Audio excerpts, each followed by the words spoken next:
Hello friends, तो last video में हमने क्या देखा था। हमने बाइनोमियल डिस्ट्रीब्यूशन चैप्टर के क्वेश्चन नंबर 1 से लेके 6 तक के क्वेश्चन बहुत अच्छे तरीके से कंप्लीट किए। तो आज हम लोग देखने वाले क्वेश्चन नंबर 7 से लेके क्वेश्चन नंबर 12। टॉपिक तो सेम होने वाला है, प्रॉपर्टीज भी सारी चीजें सेम ही होने वाली, समझना हम लोग को डिफरेंट क्वेश्चन को है।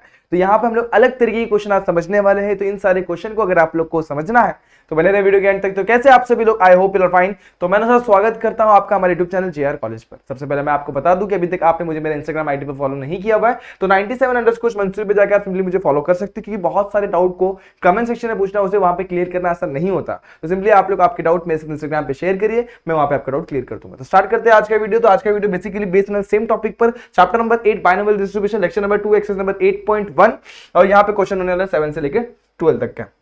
स्टार्ट करते हैं क्वेश्चन के साथ। तो प्रॉपर्टी से मैंने आप लोगों को पहले ही समझा दी क्या क्या चीजें होती है, जहां पे आज हम लोग लास्ट वाले क्वेश्चन में इस चीज का इस्तेमाल करेंगे और हम लोग स्टार्ट करते हैं।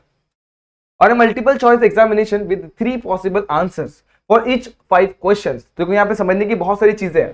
3 पॉसिबल आंसर्स, इसका मतलब क्या, 3 ऑप्शंस दिए हुए क्वेश्चंस में। तो एक क्वेश्चन में देखो ए बी सी डी हम लोग को ऑप्शन होते हैं, लेकिन यहाँ पे 3 ही ऑप्शन है। 5 क्वेश्चंस, उसके बाद बोला for each of 5 question what is the probability that a candidate would get 4 और more correct answer by just guessing. वो गेस करके ही आंसर करेक्ट ला सकते हैं, इसका प्रोबेबिलिटी आप लोगों को निकालना है।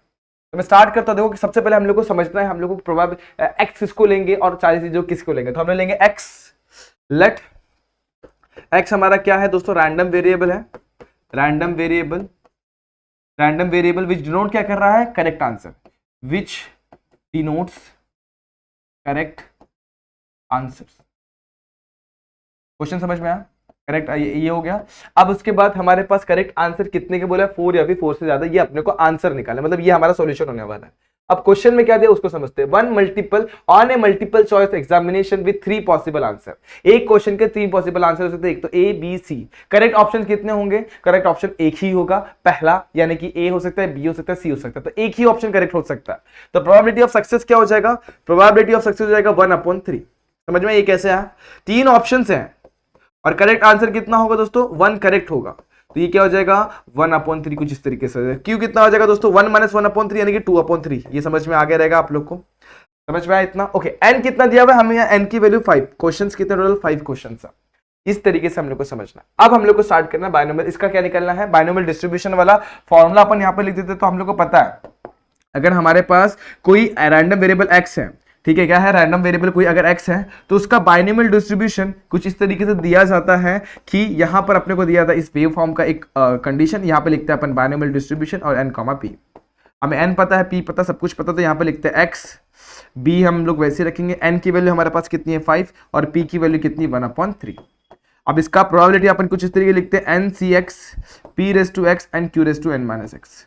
ठीक है, अब यहां पर अपन पुट करते हैं। हम लोग को पता है x की वैल्यू कितनी है दोस्तों, x की वैल्यू बोली हुई है, देखो यहां पर प्रोबेबिलिटी हम लोग किसका फाइंड करना है, 4 और मोर करेक्ट आंसर, 4 और मोर करेक्ट आंसर, इसका अपने को प्रोबेबिलिटी निकालना है। वो क्या हो जाएगा, probability of x greater than equal to 4। समझ में आया इतना। अब 4 से बड़े प्रोबेबिलिटी कौन कौन होते हैं, 4 से बड़े हो जाएंगे p of x is equals to 4 और 4 से बड़ा क्या हो जाएगा 5। ये दोनों प्रोबेबिलिटी अपने को निकालनी है। फॉर्मूला पुट करेंगे तो यहां पर क्या हो जाएगा दोस्तों, NCX, n की वैल्यू कितनी दोस्तों 5, c की वैल्यू 4, 4 यहां पर p(x) यानी p(4) प्लस q(n-x), यहां पर क्या हो जाएगा मल्टीप्लाई में, यहां पर आएगा मल्टीप्लाई में q(n-x). n की वैल्यू हमारे पास है 5 माइनस x की वैल्यू कितनी है 4। यहां पर भी same to same 5c 5 p(5) q(5 - 5। Hope ये समझ में आ गया रहेगा, ठीक है। अब 5 - 4 होता है 1, तो यहाँ पे 5c5 ये 5 हो गया, ये p(4) हो गया और ये q(1) हो गया। q(1) को अपन q भी लिख सकते हैं।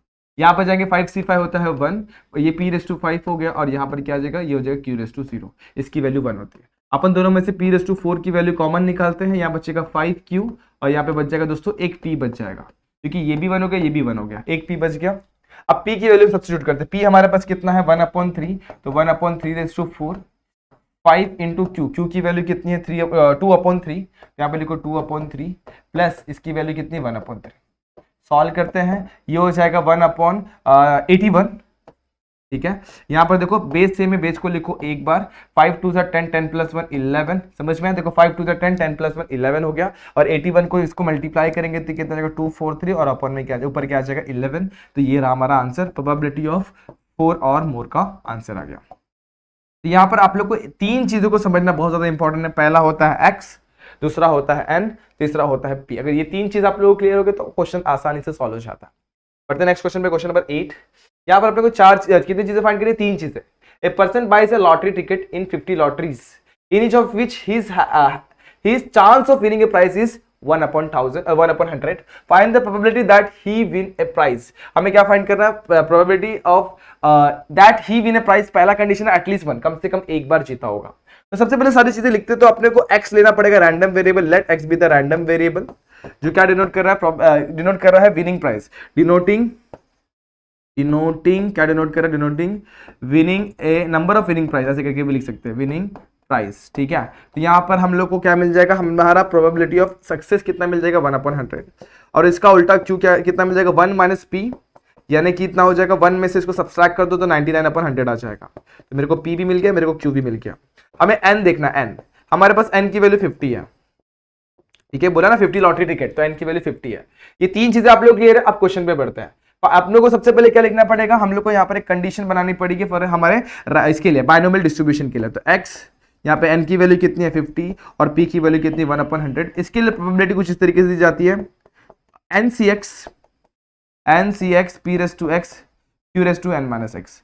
यहाँ पर अपन पुट कर देते हैं, n की वैल्यू कितनी है दोस्तों, n की वैल्यू 50, cx p की वैल्यू 1/100 रेज़ टू x और q रेज़ टू q की वैल्यू कितनी 99/100 रेज़ टू 99 है दोस्तों, यस, अपन raise to n - x। n की वैल्यू कितनी दोस्तों 50 - x, ये आ गया।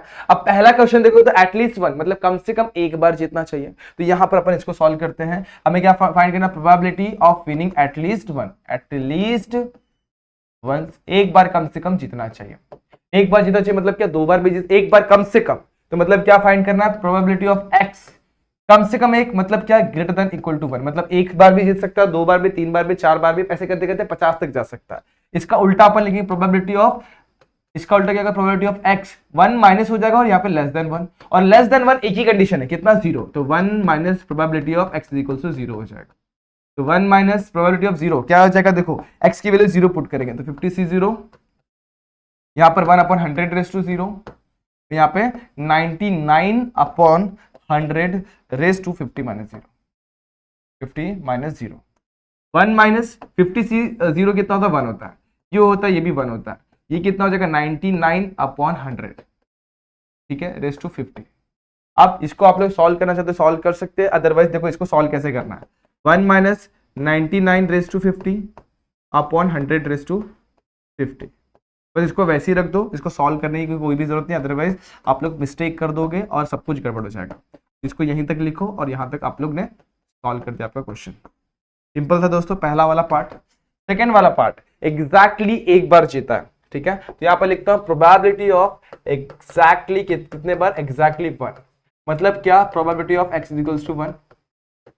तो यहाँ पर क्या आ जाएगा, n की वैल्यू 50, c1, p की वैल्यू कितनी है दोस्तों, p की value 1/100 raise to 1, and q की वैल्यू कितनी 99/100 रेज़ टू क्या हो जाएगा, रेज़ टू ये क्या हो जाएगा दोस्तों, यहाँ पर हो जाएगा 100 माइनस, सॉरी यहाँ पर क्या हो जाएगा, ध्यान देना 50 - 1 यानी कि 49।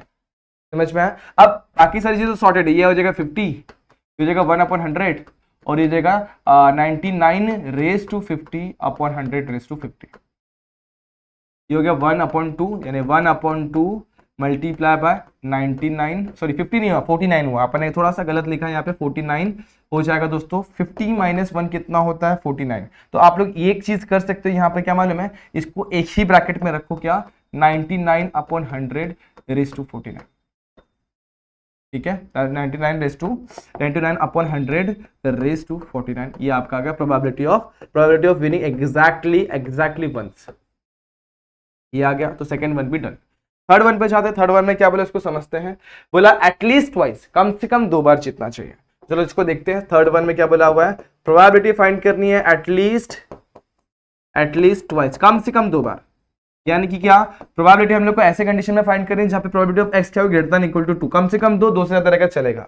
इसका मतलब क्या, प्रोबेबिलिटी ऑफ x, यानी कि इसको कैसे लिखेंगे 1 minus probability of x less than क्या हो जाएगा दोस्तों, यहाँ पर 2 से कम, वो क्या होते हैं 1 होता है और 0 होता है, तो 1 minus probability of x equal to 0 plus probability of x equal to 1 होता है।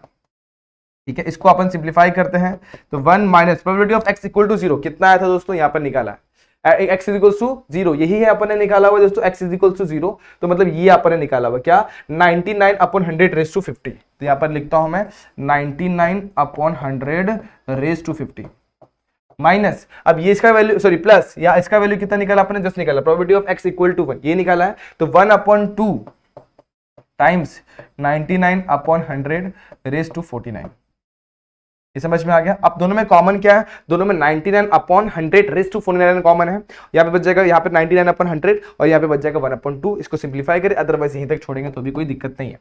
ठीक है, चलो फिर यहां तक आप लोगों ने सॉल्व किया, बहुत सही तरीके से सॉल्व किया हुआ, आगे बढ़ता है। In a box of floppy disk, it is known that 95% will work. A sample of 3 of the disk is selected at random. Find the probability that first none of the sample is work. उसके बाद 1 of the sample will work, 2 work करेगा और तीनों को तीनों work करेगा। तो सबसे पहले अपन क्या लिखेंगे, सारे x रैंडम वेरिएबल लिखेंगे। लेट x हमारा क्या है, रैंडम वेरिएबल है rv, लिखते हैं इसको rv, जिसमें क्या हो रहा है दोस्तों, rv है जहां पे वो डिनोट कर रहा है, क्या डिनोट कर रहा है, floppy disk, floppy disk denote कर रहा है जो क्या कर रहे हैं, काम कर रहे हैं, दैट आर वर्किंग। ठीक है, काम कर रहे हैं। ठीक है, तो यहाँ पे हम लोग को ये समझ में आ गया। अब कितने परसेंट वो वर्क कर रहे हैं, 95% वर्क कर रहा है, तो हम लोग क्या लिखेंगे, हम लोग का प्रोबेबिलिटी ऑफ सक्सेस कितना जाएगा, 95 अपॉन 100, 95% मतलब 95 अपॉन 100, तो सॉल्व करेंगे तो दोनों भी 5 के टेबल में डिवाइड होंगे, 19 अपॉन 20 हो जाएगा। सिमिलरली अपन क्यू लेंगे तो 1 माइनस करेंगे तो 1 माइनस करेंगे तो कितना 1 अपॉन 20 हो जाएगा। सॉल्व करके देख लेते हैं। देखो यहाँ पर क्यू क्या होता है, Q is equal to 1 minus P होता है, 1 minus 19 upon 20, cross multiply 20 minus 19 1 upon 20, तो पी और क्यू मेरे हिसाब से आप लोग को समझ में आ गया होगा। आगे बढ़ते हैं, हम लोग लिखते हैं हमारा रैंडम वेरिएबल के साथ एन की वैल्यू भी लिख लेते हैं यहीं पर। अब क्वेश्चन में बोला हुआ कितने डिस्क निकाले गए दोस्तों, 3 डिस्क निकाले गए, एन की वैल्यू 3 दे दी हुई है, समझ में आ गया। अब हम लोग हमारा प्रोबेबिलिटी डिस्ट्रीब्यूशन बनाएंगे। क्या होता है, probability of capital X is equal to small x is equal to क्या होता है, n c x p raise to x and q raise to n minus x।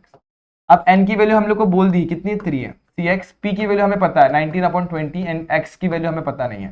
Similarly q की वैल्यू भी हम लोगों ने जस्ट निकाली कितनी दोस्तों, 1 अपॉन 20, तो पुट कर दो 1 अपॉन 20, n हमारे पास कितना दोस्तों, n की वैल्यू हमारे पास 3 है और माइनस x आ गया, चलेगा। अब क्या करेंगे, वैल्यूज को सब्स्टिट्यूट करते हैं और सॉल्यूशन स्टार्ट करते हैं। तो हम लोग को बोला हुआ है पहला क्वेश्चन, एक भी क्या सैंपल काम नहीं कर रहा है, तो यहाँ पर x की वैल्यू क्या क्या हो सकती है, x होता है 0 हो सकता है, 1 हो सकता है, 2 हो सकता है, 3, क्योंकि n की वैल्यू 3 तक है। तो सबसे पहले एक भी काम नहीं कर रहा है, मतलब क्या, probability of x is equal to 0 find out करना है।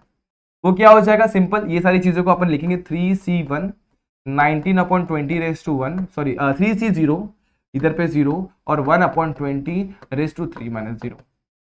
अब ये 3c0 कितना होता है, 1 होता है, ये भी 1 हो गया, और ये कितना हो जाएगा 1 अपॉन 20 रेज टू 3, मतलब क्यूब हो गया, 1 इंटू 1 1, 1 का क्यूब 1, 20 का क्यूब कितना 2 2 4, 4 2 8, और यहाँ पे 3 0, तो हमारा आंसर कितना आ गया 1 अपॉन 8000।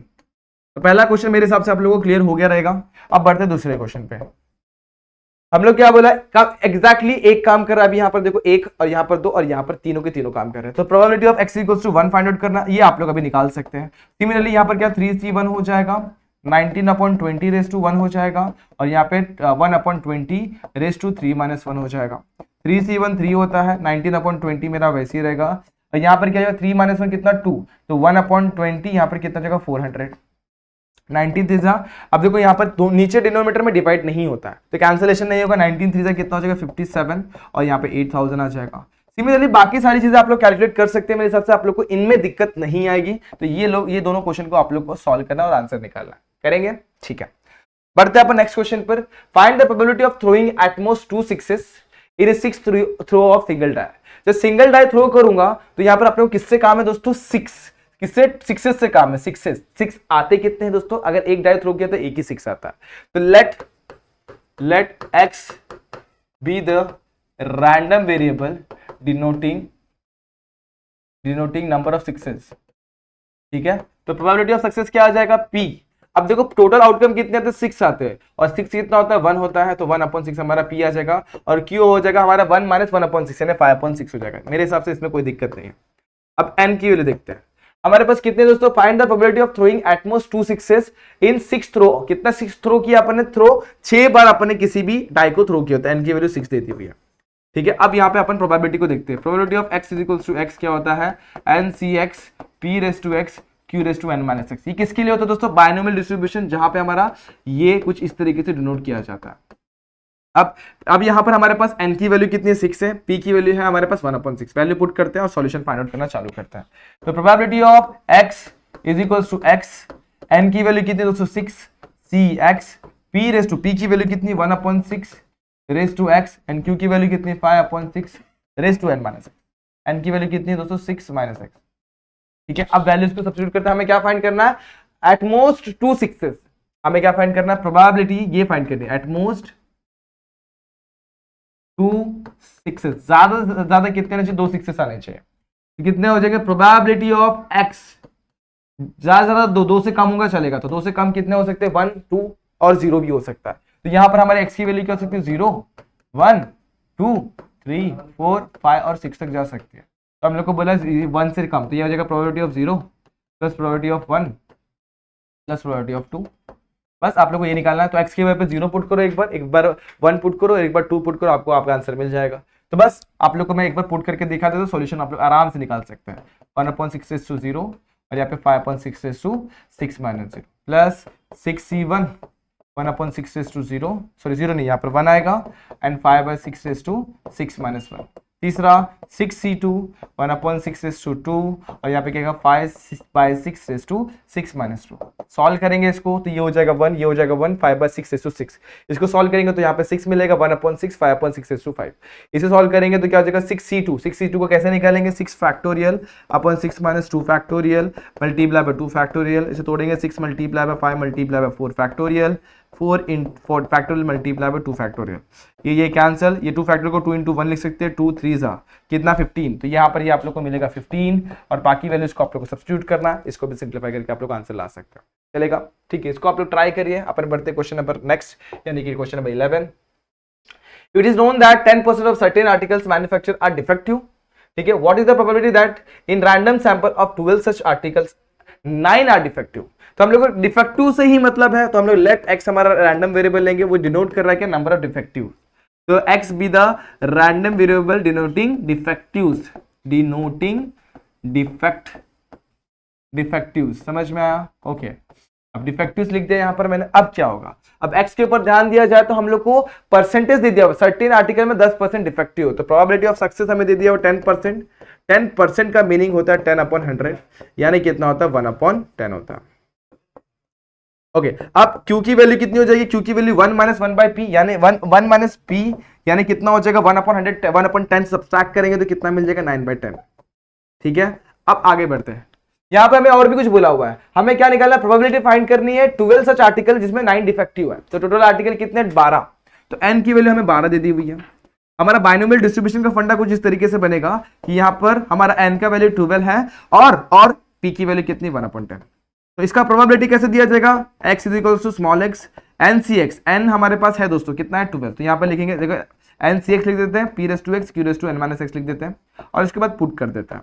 n की वैल्यू है 12, c x की वैल्यू कितनी दोस्तों we don't have, p raise to x, p की वैल्यू हमारे पास है कितनी, p की value 1/10 raise to x, and q की वैल्यू कितनी 9/10 रेस टू, n की वैल्यू कितनी दोस्तों, n की वैल्यू है 12 माइनस x। ये समझ में आ गया। बस अब अपने को इसको सॉल्व करके आंसर निकाल, फाइनली अपन आंसर निकालते हैं। हमें क्या फाइंड करना, 9 खराब है, 9 डिफेक्टिव, तो x की वैल्यू हमें 9 डालनी है, तो probability of x is equal to 9 निकालना है। डालेंगे आंसर, तो यहाँ पर कितना दोस्तों 12c9, यहाँ पर कितना हो जाएगा 1/10 रेस टू 9। ओके, यहाँ पर 9 कितना है दोस्तों, यहाँ पर है 9/10 रेस टू 12 माइनस 9। समझ में आया यहाँ तक। अब सॉल्यूशन निकालने की कोशिश करते हैं। तो 12c9 कितना होगा, 12 फैक्टोरियल अपॉन 12 माइनस 9 का फैक्टोरियल मल्टीप्लाई बाय 9 का फैक्टोरियल। 1/10 रेस टू 9 कितना हो जाएगा 1/10, मतलब कितना, इसको मैं वैसे ही रखता हूँ फिलहाल के लिए। ठीक है, इसको लिखता हूँ मैं, देखो 9 का क्यूब, 12 माइनस 9 कितना हो जाएगा 3 और 10 रेस टू यहाँ पर ले देता हूँ 3। समझ में आ गया इधर तक। ओके, अब इसको सॉल्व करते हैं। 12 को ब्रेक करूंगा, 12 multiply by 11 multiply by 10 multiply by 9 factorial तक। इस 12 माइनस 9 को मैं लिखूंगा 3 फैक्टोरियल और ये 9 फैक्टोरियल को खोलेंगे ही नहीं, इसको वैसे ये कैंसिल। अब यहाँ पे क्या 10 रेस टू 12 हो गया, इधर भी कितना होगा दोस्तों 9 का क्यूब हो गया। ठीक है, 9 का क्यूब। अब देखते हैं अपन क्या क्या चीजें कैंसिल कर सकते हैं। हम लोग ध्यान देंगे तो एक 10 और यहाँ पर 10⁻11 बच जाएगा। यहाँ पे बच गया 12 × 11 9 का क्यूब अपॉन 3 फैक्टोरियल। 3 फैक्टोरियल को मैं तोड़ूंगा तो क्या 3 × 2 × 1 हो जाएगा। 12 मल्टीप्लाई बाय 11 मल्टीप्लाई बाय 9 के क्यूब को 9 मल्टीप्लाई बाय 81 लिख देता हूँ और अपॉन में 10⁻11 को अपन छेड़ेंगे नहीं, ये वैसे ही रखो। अब ये देखो 2 3 6 6 2 12, समझ में आ गया यहाँ तक। अब मल्टीप्लाई करते हैं, 81 मल्टीप्लाई बाय 9 करेंगे तो 729 और यहाँ पे लिखते हैं 729। ओके 729 होता है दोस्तों, आप लोग चाहे तो मल्टीप्लाई करके देख सकते हैं। एक सेकंड यहाँ पर मल्टीप्लाई करके मैं आप लोग को दिखा देता हूँ। 9 1 = 9, 9 8 = 72, 729 आ गया। ठीक है, ये सिंपल सी चीज थी। उसके बाद अपने को क्या रखना है यहाँ पर 11 मल्टीप्लाई बाय क्या रखना है दोस्तों, यहाँ पर आप लोगों को 11 मल्टीप्लाई बाय 2 रखना है। तो यहाँ पर रखता हूँ मैं 11 मल्टीप्लाई बाय 2 अपॉन में 10⁻11। अब इसको आप लोग मल्टीप्लाई कर देंगे तो कितना, 11 से मल्टीप्लाई करोगे तो 99, 9 यहाँ पे 11 2 = 22, 22 + 9 कितना हो जाएगा 31, 3 यहाँ पे 77 + 3 कितना हो जाएगा 80 मल्टीप्लाई बाय 2 अपॉन 10⁻11 और इसको मल्टीप्लाई कर देंगे 9 2 = 18, 1 यहाँ पे 2 1 = 2 1 3 0 एंड 16 अपॉन 10⁻11। तो ये आप लोग का आंसर है P of x = 9। ठीक है, 10⁻11 इस चीज पे ध्यान देना दोस्तों, ये क्या है अपना 10⁻11 है। ठीक है, तो इस तरीके से आप लोग को इस सॉल्यूशन में मिल जाएगा। तो बड़े ही सिंपल क्वेश्चन है जो आप लोग को समझ में आएगा। अंडरस्टैंडिंग क्या है दोस्तों, यहाँ पर P निकालना, N निकालना और P N और साथ साथ x की वैल्यू को समझना। अगर ये समझ में आ गया तो सॉल्यूशन बहुत ही इजीली मिल जाता है। ठीक है, चलो फिर बढ़ते हैं आज के लास्ट क्वेश्चन नंबर पे, क्वेश्चन नंबर 12 पे। गिवन दैट हमारा ये कंडीशन दिया बाइनोमियल डिस्ट्रीब्यूशन का N और P का, हमें फाइंड क्या करने बोला, एक्सपेक्टेंस एंड वेरिएंस। वी नो कैसे फाइंड आउट करते हैं, E of x जो होता है वो क्या होता है दोस्तों, आप लोगों को पता है NP होता है, ये हमारा म्यू होता है, मीन होता है। अब N की वैल्यू हमें पता है 10, P की वैल्यू पता है 0.4, तो कितना हो जाएगा 4 हो जाएगा। ठीक है, तो ये हो गया हम लोग को E of x मिल गया। अब दूसरा हमें क्या फाइंड किया, वेरिएंस। तो वेरिएंस के फॉर्मूला में Q भी आता है, तो सबसे पहले Q फाइंड आउट करेंगे। तो we know Q = what, 1 - P 1 - 0.4 0.6, तो Q की वैल्यू मिल गई। अब हम लोग फाइंड आउट करेंगे variance of x। Variance of x क्या हो जाएगा, NPQ। N की वैल्यू कितनी दोस्तों हमारे पास 10 है, P की वैल्यू 0.4 मल्टीप्लाई बाय 0.6, 6 4 = 24, तो 10 मल्टीप्लाई बाय 0.24 और एक नंबर शिफ्ट करेंगे तो कितना हो जाएगा 2.4, तो ये आ जाएगा वेरिएंस ऑफ x। ठीक है, ये समझ में आ गया। क्वेश्चन नंबर इसमें का फर्स्ट वन, सेकंड वन भी देख लेते हैं, फिर थर्ड वन देखते हैं। चलो ये भी बहुत इजी है, क्या फाइंड करना हम लोग को, यहाँ पे n फाइंड आउट करना है और E of x दिया हुआ है। तो E of x का वैल्यू क्या होता है, वो होता है NP। ये अपने को 6 दिया हुआ है, N की value we don't have, P की वैल्यू भी है 0.6, तो 6 अपॉन 0.6 = N, 6 1 = 0.1, यानी कि कितना हो गया, N की वैल्यू आ गई 10। समझ में आ गया ये पार्ट, N की वैल्यू 10 इजीली मिल गई कि नहीं मिल गई, सही है।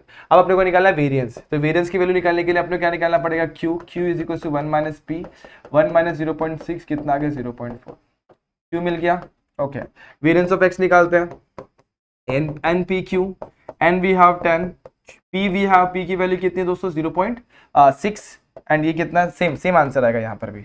N कितना है 10, ये हो जाएगा 0.6, ये हो जाएगा 0.4, मल्टीप्लाई करेंगे तो कितना हो जाएगा 2.4। लास्ट क्वेश्चन जैसा इसी है ये भी क्वेश्चन। ठीक है, अब ये चीजें आप लोगों को क्लियर हो गई। अब इसके बाद क्या होगा दोस्तों, इसके बाद अपने को सारी चीजें और भी चीजें देखनी। क्वेश्चन नंबर 3 इसमें का, थर्ड वन भी देख लेते हैं फटाफट से। If N = 25, E of x = 10, हमें फाइंड करना है P। तो हम लोग को पता है E of x जो होता है ना दोस्तों, वो होता है NP। क्या होता है, NP। E of x हमारे पास 10 है, N we have 25 and P की वैल्यू डोंट हैव, तो यहाँ पर क्या जाएगा, P की वैल्यू 10/25, यहाँ पे 5 2 और 5 5। ठीक है, कितना हो गया, या फिर सिंपली आप लोग एक और चीज कर सकते हो, क्या दिया हुआ 10/25 है ना, दिमाग लगाने का, 4 से ऊपर से मल्टीप्लाई कर देंगे, 40/100 यानी कितना 0.4, यानी कि Q की वैल्यू कितनी है 0.6। Q is what, 1 - P 1 - P यानी 1 - 0.4 यानी 0.6, ये Q आ गया। NPQ में से हम लोग को NP और Q मतलब PQ मिल गया। अभी हम लोग को निकाला स्टैंडर्ड डेविएशन, तो स्टैंडर्ड डेविएशन यानी कि क्या होता है, सिग्मा होता है। तो सिग्मा ऑफ x कैसे निकालते हैं, square root of variance of x, यानी कि NPQ। N की वैल्यू कितनी हमारे पास है 25, P की वैल्यू कितनी 0.4 और Q की वैल्यू कितनी 0.6। ठीक है, ये तो वैसे ही रहेगा। अब यहाँ पे तो ये क्या होगा, इसके साथ क्या होगा, 25 है ना, तो 25 का स्क्वायर रूट 5 हो जाएगा। अब इसको स्क्वायर रूट के अंदर 0.24 लिख देंगे। ठीक है, अब आप लोग चाहे तो पॉइंट के अंदर इसको डिस्प्लेस कर सकते हो, इसको अपन लिखेंगे 24/100। अब और भी कुछ भी कर सकते हो, देखना क्या करूंगा मैं, 5 मल्टीप्लाई बाय, इसको लिखूंगा 4 मल्टीप्लाई बाय, देखो 4 6 = 24 होता है, तो 6 अपॉन सॉरी ये स्क्वायर रूट में 100 था, वो क्या हो जाएगा बाहर 10 आ जाएगा। 5 1 जा 5 2 जा, ठीक है। और स्क्वायर रूट ऑफ 4 कितना 2, 2 अपॉन 2 यानी कि रूट 6, 2 2 कैंसिल, रूट 6 आ गया। आप लोग चाहे तो रूट 6 की वैल्यू आप लोग निकाल सकते हैं बाय डिवीजन मेथड, अदरवाइज यहाँ तक छोड़ेंगे तो भी आप लोग का आंसर सही है, स्टैंडर्ड डेविएशन भी आ गया। ये भी कर लेंगे। अब बचा फोर्थ क्वेश्चन, तो वेरिएंस निकालना है, एन दिया हुआ, ई ऑफ एक्स दिया हुआ है। देखो सिंपल, ई ऑफ एक्स क्या निकालना है, वेरिएंस ऑफ एक्स। वेरिएंस का फॉर्मूला क्या होता है, वो होता है एन पी क्यू होता है, ठीक है, यही होता है। लेकिन N into P, N into P क्या होता है हमारा, ई ऑफ एक्स। ये जो वैल्यू है ना वो होता है ई of x, multiply by P कर देंगे यहाँ पे। रुको एक सेकंड दोस्तों, वेरिएंस ऑफ एक्स क्या होता है, फिर से लिख रहा हूं मैं, वेरिएंस ऑफ एक्स जो होता है वो होता है एन पी क्यू होता है। लेकिन एन इंटू पी जो है ना दोस्तों, वो होता है हमारा ई ऑफ एक्स। लिखता हूं मैं ई of x multiply by Q. अब हमारे पास क्यू भी नहीं है, एन ही है सिर्फ, तो सबसे पहले अपने को सारी चीजें फाइंड आउट करनी पड़ेगी। चलो इसको 1 डाल देता हूं मैं पहले फटाफट से, और देखता हूं मेरे पास क्या है। तो ई ऑफ एक्स के हल से सबसे पहले अपन पी निकालेंगे। यहाँ पर डालता हूँ 8, सॉरी यहाँ पर डालता हूँ मैं एन पी, इसकी वैल्यू है 8, की वैल्यू है 10, और ये मिल जाएगा पी की वैल्यू मिलकर 0.8, क्यू मिल जाएगा 0.2, Q is what 1 minus P, कितना है क्यू की वैल्यू 0.2। पुट कर देते हैं यहाँ पे, तो वेरिएंस ऑफ एक्स हमें कुछ इस तरीके से मिलेगा।